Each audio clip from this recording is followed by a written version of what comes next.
Greetings. My name is Letitia Hensley, and I'm the Charlotte-Mecklenburg Schools Director of Family and Community Engagement. We are excited that you are joining us today and know you will gain great insight from this session. At the conclusion of today's session, please provide feedback so that we can continue to support you with amazing sessions that will be provided throughout the year. Now, without further ado, we'll turn it over to our presenters. Good morning, CMS families. I hope everyone is doing well, and thank you for joining us for today's virtual coffee and conversations with Family Academy. We are so excited to engage in discussions around our student assessments, instructional resources, and strategies to support learning at home with three of our fabulous departments. A few housekeeping items as we begin. Translation support is available today. Please click on captions in the top right-hand corner of your screen. You can select show live captions, and then a drop-down will appear, and please select the language needed. So once again, captions, show live captions, and then select your language from the drop-down provided. English is also available for subtitles and captioning as needed. And we are so excited to engage with you today. In the top right-hand corner, right next to captions, you'll see our Q&A feature. At any point during today's presentation, if you have a question, a wondering, please feel free to drop it in the Q&A, and we will have our presenters address them at the end of their time.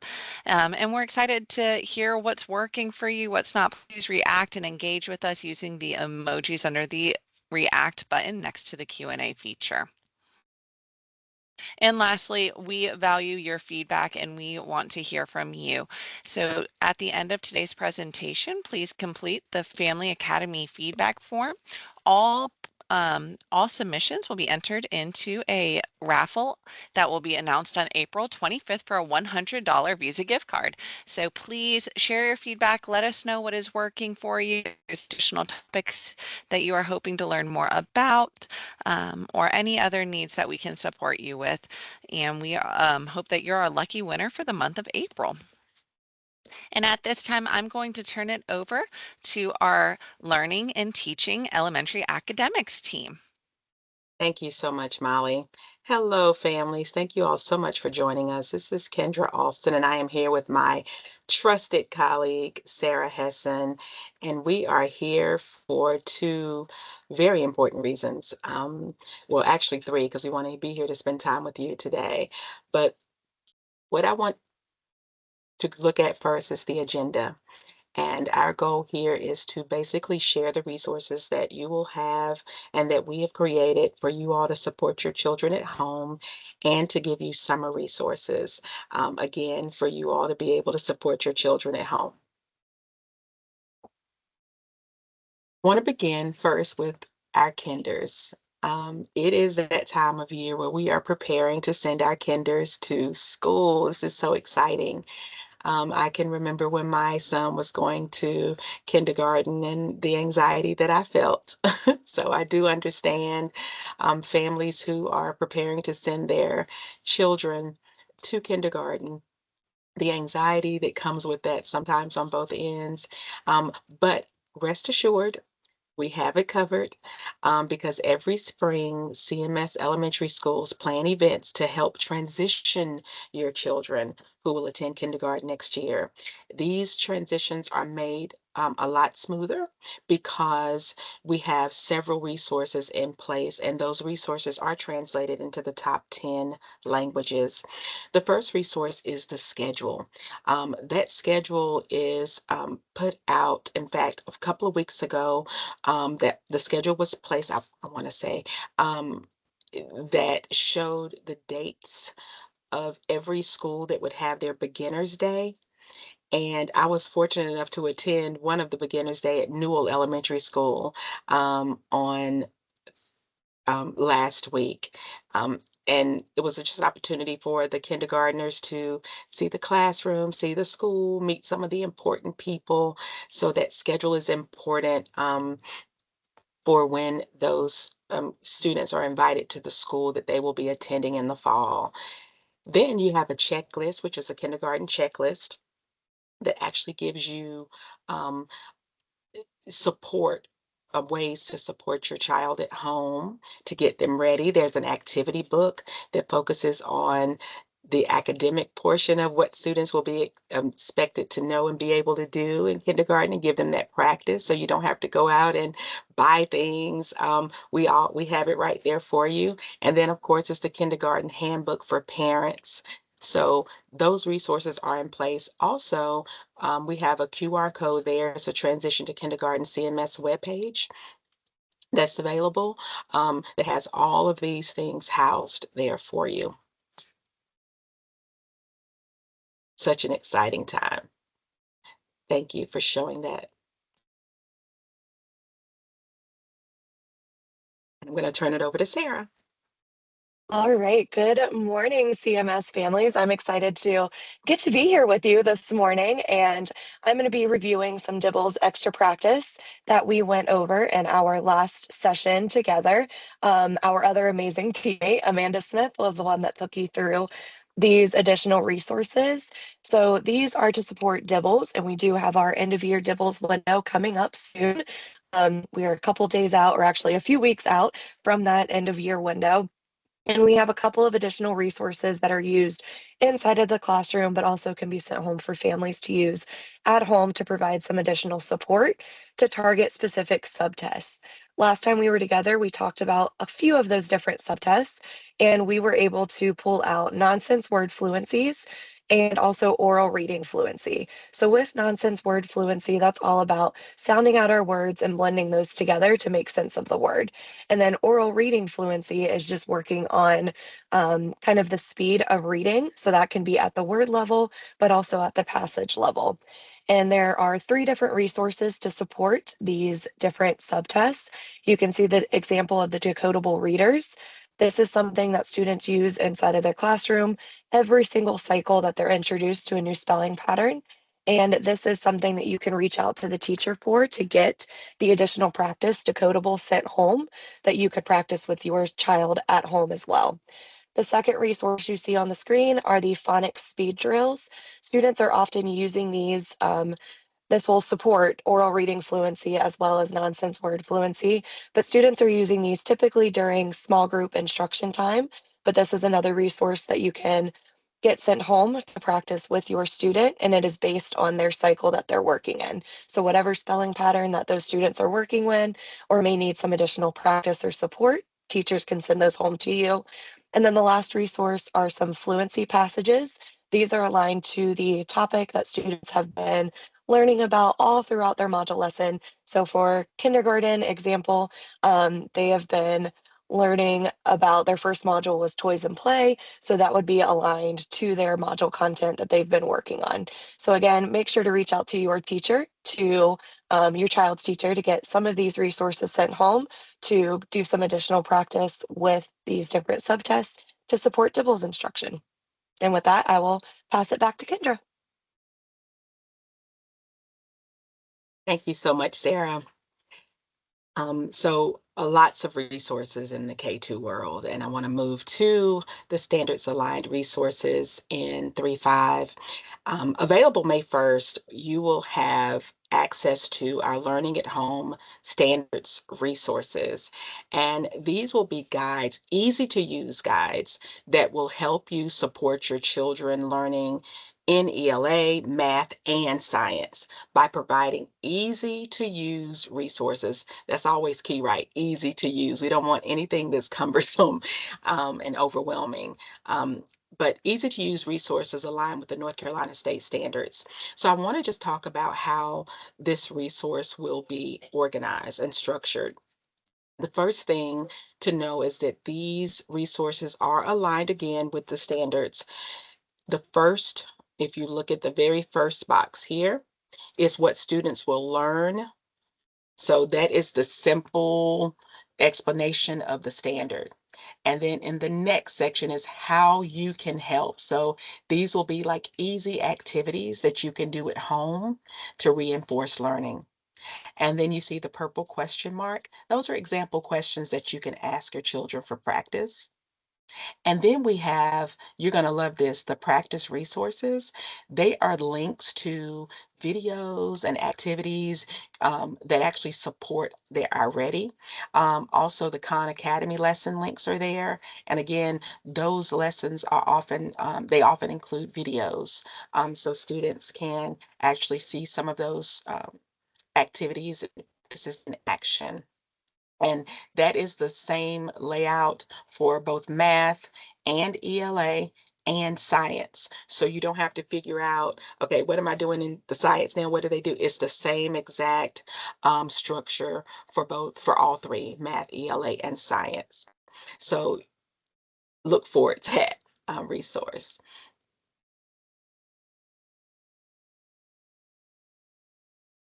And that's just another reminder there. All right, so now oh, I'm sorry. You can go back. I'm sorry. So we have these bit.lys here. These are the standard resource examples that will be available. And if you notice, it's elementary, middle, and high. I know we were speaking from the elementary lens, and you're probably wondering, well, wait a minute, I have a seventh grader. Well, don't worry. Don't worry, we have that too. So you have middle school and high school as well.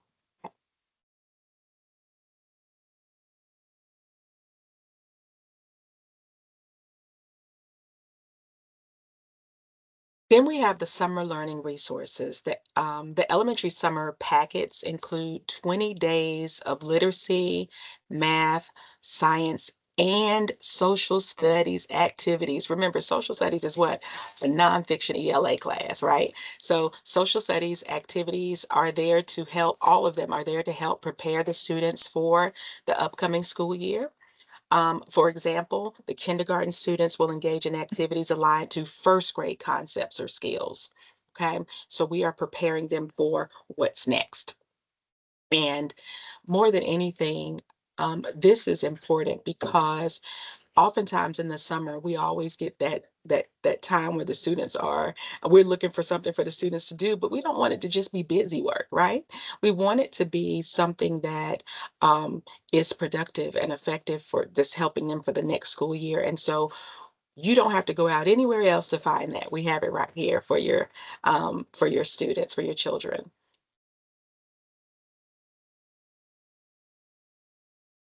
And with that, Sarah and I will turn it over to Shantilia Guy, the Director of MTSS, to speak more about the iReady. Thank you all so much. Good morning, everyone, and happy Thursday. Hope everyone is doing well today. So I am here to chat with you a little bit about some other ways in which you can support your child at home with some iReady resources. All right, so here are some steps that I wanted to list for you this time, and then I also have some links that are embedded, and we will kind of open up those links so that you can see some things. So the first thing, of course, you want to do is make a plan together with your child on how to spend their time at home when they'll do some of the activities. It's helpful to have that plan out and also posted, and then make sure you're following any guidance that you receive from your child's teacher on what they should work on. So let's look at ways in which you can make the plan. So this is what we call our fridge tips. So iReady has provided fridge tips for you on ways to make sure, one, you're preparing your students to be able to work on their lessons and activities by having a quiet place, making sure their devices are connected, they have headphones if needed, and then also any other resources. Sometimes paper and pencil on the side if you're doing some math activities is always helpful as well. And then, of course, making sure that they are focused on what they're doing. And then next thing is supporting them. So always ensuring that you're helping to explain what it is that they're working on. Also encourage them to take their time. Don't rush. It's about doing well. And if they get it wrong, it's okay. It is okay. Everybody is not going to be perfect on every single thing. But at the same time, you can also see what it is that you don't get, and then we're going to encourage them to try it again. And then tracking progress. So we'll go a little bit more into that in just a few. But the biggest thing is just celebrate everything as far as reaching goals, passing lessons, because at this time, everyone has received their parent reports for MOY. I mean, for your middle of year. And within that, it showed you what your child did from BOY to MOY. So you can see the progress that they've made on their assessments at each time. All right, so we'll go back to our slide deck and look at number 2.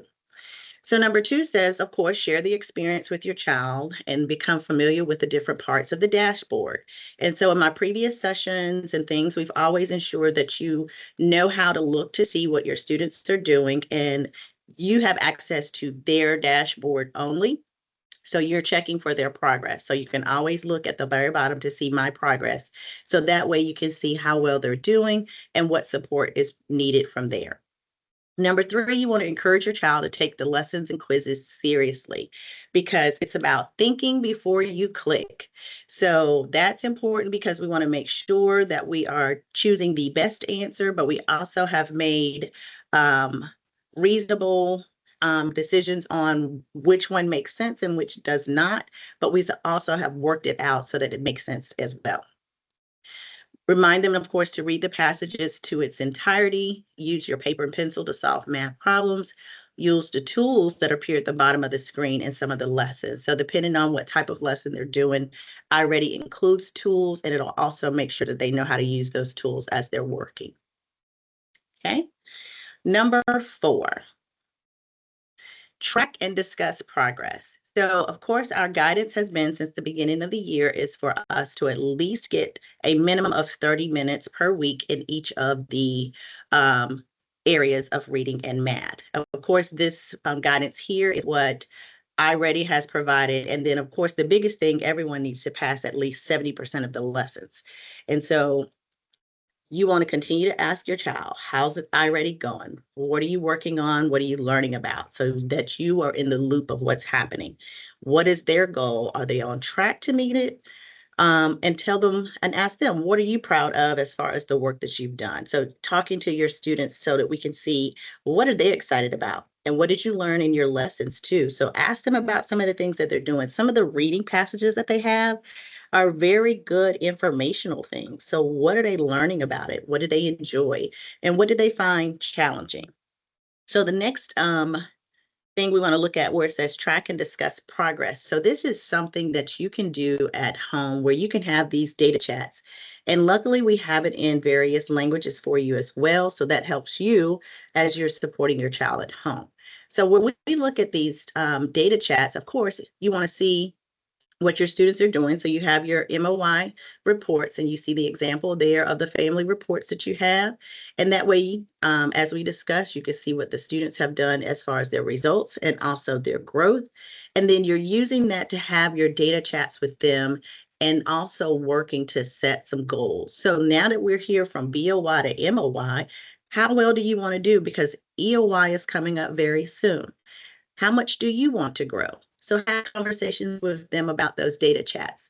In the first box of the next page where it says the data indicates my students' academic performance is. So you can write that in there. And so right now it says that they're at whatever their score may be, a 432.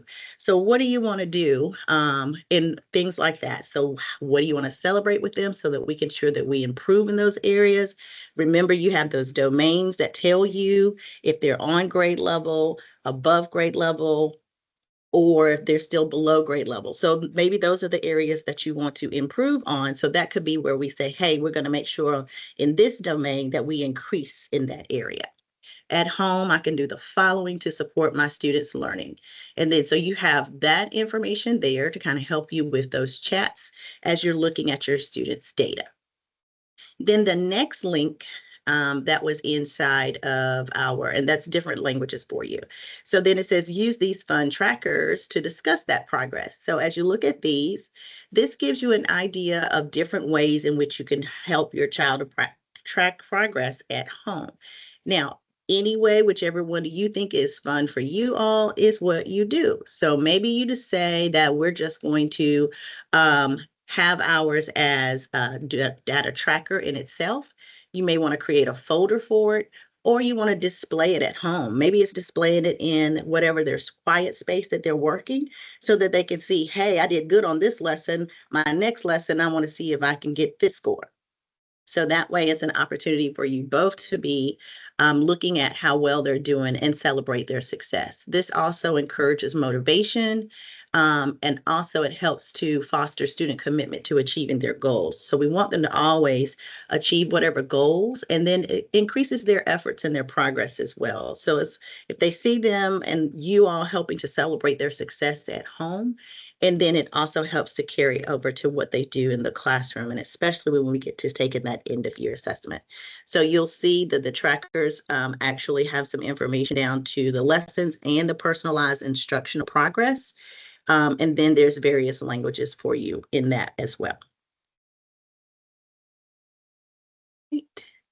So then, again, always celebrate, celebrate, celebrate.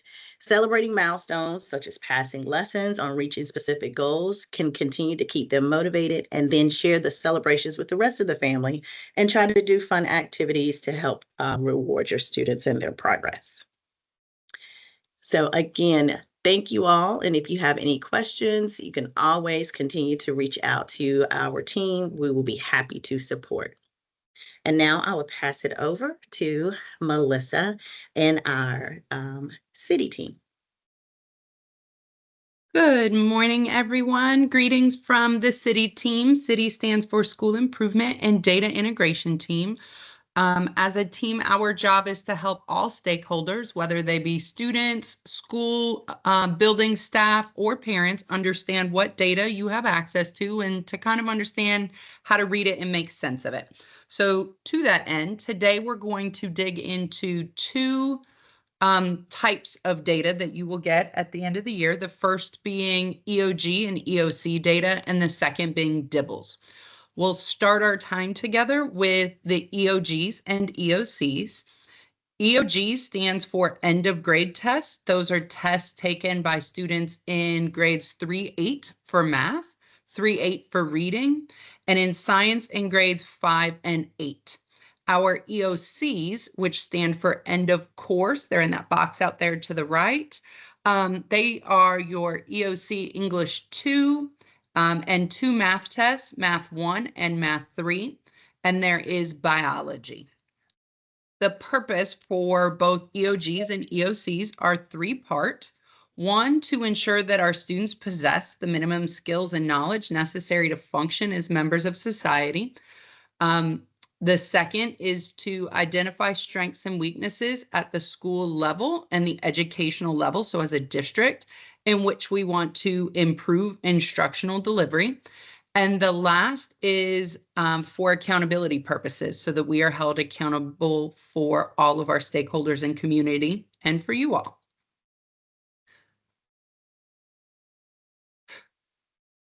You have 2 links. They are, when you get the PowerPoint, the 2 links out to the right, you can click those, and one will get you to the state's website, NCDPI, which stands for North Carolina Department of Public Instruction. And the one on the bottom will take you to the district's state and federal testing website. The state information is the most widespread information. The local information is CMS, and the best and most specific information will come from the school to tell you about their specific testing schedule. Speaking of schedules, let's review the chart at the bottom of the screen. So your child has specific tests that they will take, and these are scheduled at specific times throughout the year. So the upcoming end of grade and end of course tests for students in 3rd grade, they take the absolute very first test, and that is the 3rd grade reading EOG. You'll notice that that is taken this year on either May 22nd or May 23rd. The reason why their test is first is because in the state of North Carolina, if a student does not reach grade level proficient, which is evidenced as a level 3, out of 5-part scale, so you have non-proficient 3, 4, or 5. If they do not achieve at least at a level 3, they are given the opportunity to retake the test during the school year, and you'll see that further down in the schedule. All of EOG testing and EOC testing runs from May 22nd, 2025 to June 10th, 2025. That's the last day of school. The NC Extend 1 for students in grades 3, 8, and 10th grade occur that same window, May 22nd through June 10th. If a student needs to retest the 3rd grade reading EOG, that will happen anywhere between May 29th and June 10th, and you will receive communication from the school if your student will be retesting. And our EOY, EOC 4x4 exams, you'll notice they start further in the window. So EOCs, if you've got a student in high school in one of the 4 EOC courses I listed, their window for testing starts the last 5 instructional days. So that is May 30th through June 10th.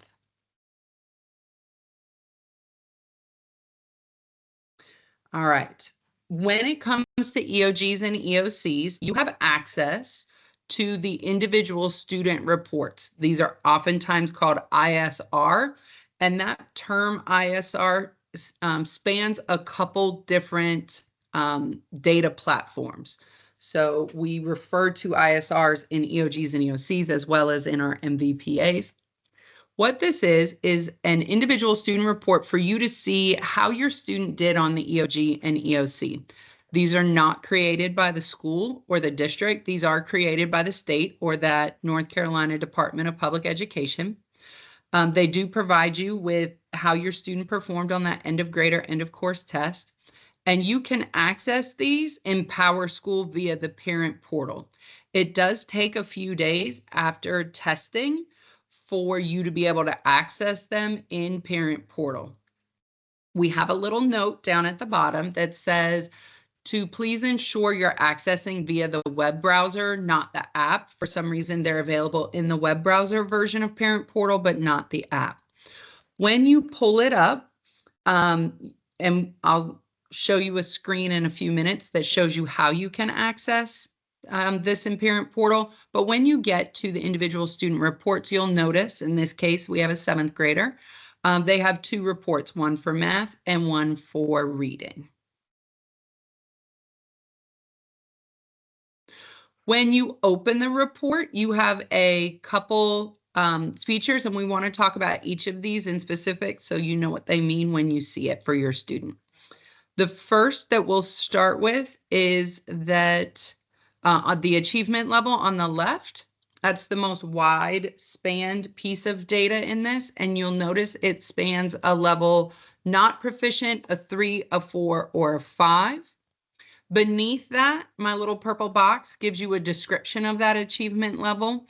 In this case, our student, John, scored at a non-proficient. And the state kind of tells you what that non-proficient means. So in this case, the students who are non-proficient demonstrate inconsistent understanding of grade level content standards, and they need some support.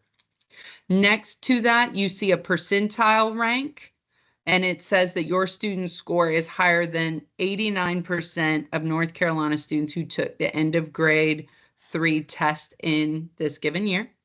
Out to the side, you see a Lexile. And then up above it, we see a comparison of achievement level. So in this case, we see right beneath the terms end of grade reading, there's a white box that says not proficient scale score of 532. The row right beneath that, or right above that, Molly, the row right above that tells us the different spans. So non-proficient is 515 to 539. Our student got a 532, so they're close to that level 3. We just need a little more work to get them there. And then you can see what it takes to perform in each kind of level. Beneath your student score, you can see how your student compared to the school average, the district average, and the state average. So we can see, you know, we probably need to lean into some of the supports that both Shantilia and Kendra and Sarah spoke about to help our kiddo, you know, progress through what is expected on grade level standards. All right, so we kind of talked about that scale score, that 532, and that comparison of scale score. So that's there for us. And then we have percentile again. This kiddo scored in the 89th. If you're looking at the reading test, you're going to see Lexile. If you're looking at the math test, you see quantile. Lexile, you can take to the public library. We're going to talk about resources in a little bit. You can take their Lexile level to the public library, and the wonderful staff at the public library can help you find books on that Lexile level. Quantile is their math equivalent of a Lexile level. All right, these are example reports of what it will look like when it comes home to you. And when you get access to this PowerPoint, you can click both of these and it'll give you a sample copy so that you can kind of see it now to make meaning of it when you get it later this year. All right, the ISRs are available in several languages. They've got them listed on the left. And you see the directions for how to access this in the PowerSchool Parent Portal in the right. So when you pull up your student's PowerSchool Parent Portal, you see the red arrow shows you it's got your individual student ISR listed there, and you're good to go. All right, we're going to transition over to DIBELS. DIBELS is given to a different group of students. So we've kind of talked about our friends in 3-8 and our high school friends. Now we're going to zoom in on our friends in K3.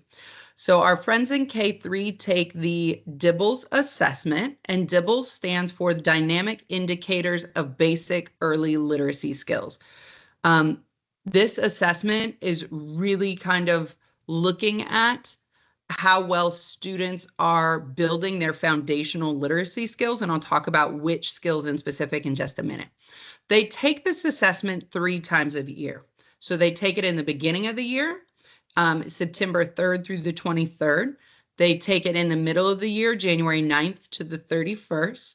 They take it, or will be taking it, coming up soon, right after kind of spring break, May 8th through the 29th. So why they take this assessment, it is to see if how students are building up their basic foundational literacy skills. And how we give this assessment, so DIBELS is unique in that it is a series of tiny tests. In specific, those tests are letter and sound recognition, that tends to happen in the K1 world, decoding words, phonemic awareness, fluency, vocabulary, and comprehension. Depending upon what grade level your student is in, they're going to take several of these tests. They may not take all of the tests because comprehension is not necessarily assessed in kindergarten, and letter and sound recognition isn't necessarily assessed in 3rd grade. But these are all of the tests that they take. What's important to know about these test families is that each test is about a minute long. And so really trying to work with our kiddos to understand how long is a minute, right? And when we go through some of the activities, helping them understand that we've got about a minute to do each of these tests. And so sometimes we find that some of our students just struggle with how short a minute is. And so really trying to help them own how long is 60 seconds, right? And I'll bring some of that in as we talk about some of the activities and tests. All right, so as a family, you get a report that is called the Home Connect Report for Families. What this is a report that helps provide you with information about how your student did on the DIBELS assessment. You should expect to get this report about 2 weeks after the window ends. So if you have a student currently in K3, that window ends May 29th. This report should be available about 2 weeks after that. It may come home with your child's report card. It may come home summer mailing. It may come home paper pencil, like hard copy style, it may come home electronically. Each school kind of gets to decide how to send that home.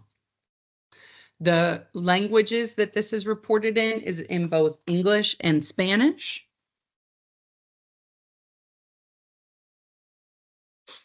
All right, so here's kind of what it looks like, and we're going to zoom in on a little friend named Samir Ali, and we're going to kind of break down his test. I think you can go forward to the next one. Yep. So on this one, we have Samir Ali's report. And at the top, we see a red circle with the number 363 in it. That represents our friend Samir's composite score. So they look at how Samir did on each of the tests that are underneath that we're going to break down. And each of these tests is kind of weighted a little different depending upon the grade level. And they say, okay, overall, here's kind of Samir's composite score once everything's kind of weighted. So our friend is a 363. We see that that is in red. And so we can use the little bar line beneath it to see, well, what does that red mean, right? So in this case, our friend Samir needs the most support. So he is well below benchmark. We see some other colors. So yellow means that the student needs some support, right? They're just below benchmark. If we see green at all, we see, okay, the friend is kind of at benchmark. They're hitting some of those grade level goals. And then if they're blue, they're above goals. So they're above benchmark. So again, we said that 363 was the composite score. And it's made up by several mini tests. So let's dig into some of those mini tests. So here's what they call skills review sections. So these are those subtests. So our friend Samir took 4 tests. And the first test they took is letter names. And so we can see underneath that what that looks like. So naming letters from print measured by Dibbles, and this is called letter naming fluency, or LNF. And so in the bold italicized, it says, can they name both uppercase and lowercase letters? Keep in mind, I said this test is a minute long. So they're trying to identify how many letters can a student do in 1 minute. We see out to the right, our friend did 38. That's in bold. And we see that the line to get into yellow is 51. The line to get into green or at benchmark is 57. Our student was at 38. And so we know, okay, that's something we can do at home, right? We can put uppercase and lowercase letters in front of them. And we can practice how quickly can they identify those in a minute. We know that for this assessment, the goal is 51 for this benchmark window. You're going to want to be in contact with your child's teacher to talk about what's the goal for the next time this assessment is given. It is important to know that in the Dibbles world, students keep having to level up. So if 51 is the marker this time, it's going to be higher the next time the student is assessed, because the expectation is that the student is building their skills and growing as a reader and that they have more automaticity with their skills. The second skill that we see on here is phonemic awareness. That's ability to break words apart and to hear the individual sounds in them. So this one is asking them, if given the word sun, can a student break that down into sun, right? We see that our student got 29. Again, the marker to get to yellow or below benchmark was 34, so they were pretty close. Something unique about this test is if a student is shown the word sun and they say they get it correct. They heard all the sounds. If the student can look at the word and say sun, they also get it correct. So in a minute, what we're trying to push students to be able to do by, second and third grade is to see a word and know all the sounds and be able to say a word, because then they can access more words and be able to get higher scores. The third test, you'll notice it's getting increasingly more building block style, right? So this is each test is a little harder, is decoding. And this is knowing the sounds of letters and sounding out written words measured by dibbles. So they give them nonsense words. And what they're trying to do is see, can students put words together that aren't real words? And again, similar to that phonemic awareness, they can say all three sounds, they can say the whole word. The last one is accurate reading fluency. So this one is trying to figure out how many words they can say in a minute and how accurately can they say those words. Sometimes we have students that can read lots of words, but they make lots of mistakes, and that directly impacts reading comprehension. When, we also see some students go a little bit slower, but they're more accurate. We work to build up those students' speed, but we tend to find reading comprehension with some of those friends may be there a little more than our friends that are flying through words, but making a lot of mistakes, because it can impact their ability to truly understand what they're reading. All right. When you get your students' Home Connect report, they want you to know what each of these kind of mean, and they give you really cool activities that you can do based upon what your student can do and the mistakes that they were seeing your student make, right? So if I am saying san or sin instead of sun, that's a mistake that the test is going to pick up, and they're going to provide you with activities that you can do based upon what they're seeing your student can do and then what they're seeing your student struggle with.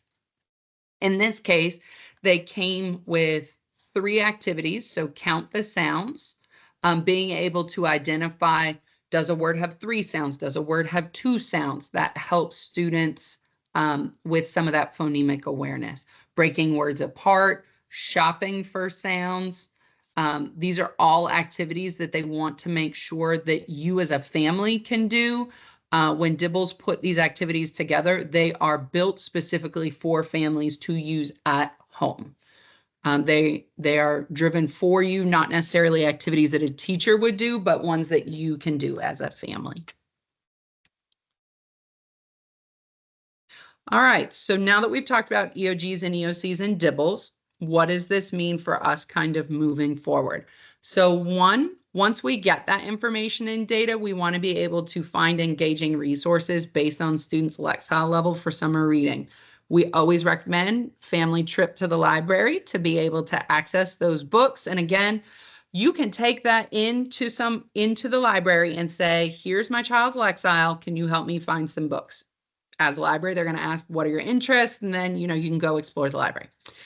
Find engaging resources based on that student's quantile level for math activities. That may be something you want to have a conversation with your student's teacher about for over the summer. Skill building summer tutoring around skills or standards based on EOI, MVPA, ISRs. That's a mouthful. So that stands for end of year MVPA. MVPAs are given for students in 3-8 and their individual student report, or the Dibbles Home Connect letters.